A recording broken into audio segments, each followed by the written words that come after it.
बोले श्री महाकाल भगवान की जय।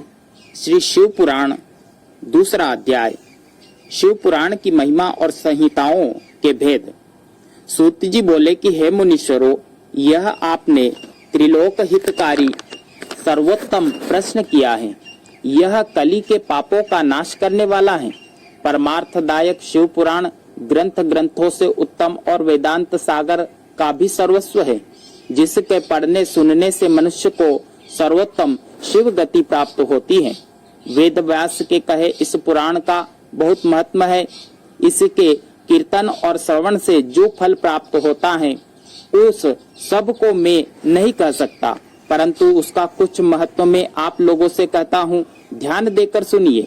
व्यास जी ने कहा है, यदि शिव पुराण का एक या आधा श्लोक भी कोई पढ़ेगा तो पाप से छूट जाएगा, और यदि सावधानी से संपूर्ण शिव पुराण को पढ़ेगा तो जीवन से मुक्त हो जाएगा, और जो इसके अनुसार आचरण करे तो एक एक अश्वमेघ यज्ञ का फल पाता है। यदि शिव पुराण का प्रतिदिन पूजन करे तो वह सब देवताओं की पूजा के समान फल प्राप्त करता है। इसमें कोई संदेह नहीं है, क्योंकि शिव संहिता नामक इस सुधा को स्वयं श्री शंकर भगवान ने उपनिषद रूपी समुद्र को मथ कर उसमें से निकाला है। अतः जो कोई इसका पान करेगा वह निश्चय ही अमर हो जाएगा। यदि कोई एक मास तक पढ़े तो वह ब्रह्म हत्या आदि पापों से मुक्त हो जाएगा, और शिवालय में या बिल्व पत्र के वन में जो इस संहिता को पढ़ेगा वह अद्भुत फल प्राप्त करेगा। जो श्री भैरव जी की प्रतिमा के सामने इसका 3 बार पाठ करता है उसके सभी मनोरथ सिद्ध हो जाते हैं। जो कोई चतुर्थी के दिन निराहार रहकर बिलपत्र के वृक्ष की जड़ में बैठकर इसका पाठ करे तो शिव पूजन के तुल्य फल प्राप्त होता है।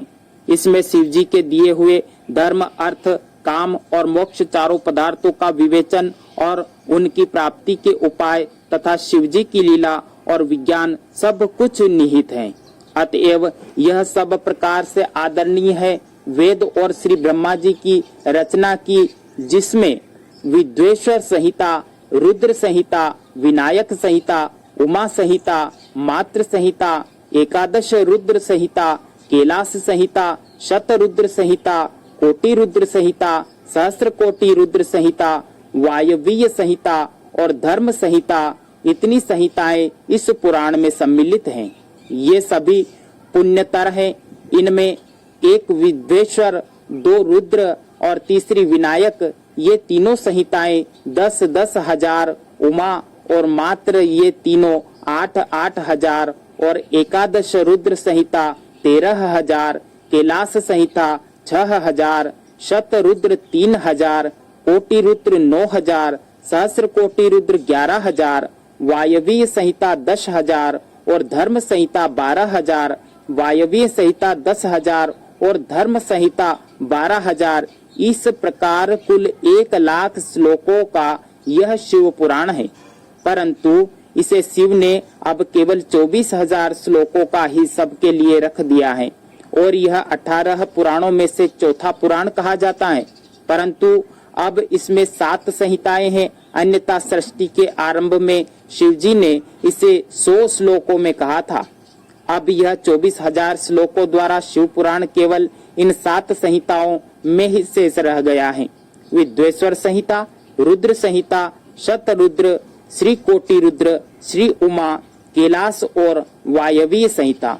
जो इस सप्त संहिता युक्त श्री शिव महापुराण को आदर सहित पूरा पढ़ेगा वह जीवन मुक्त हो जाएगा। बोले श्री महाकाल भगवान की जय।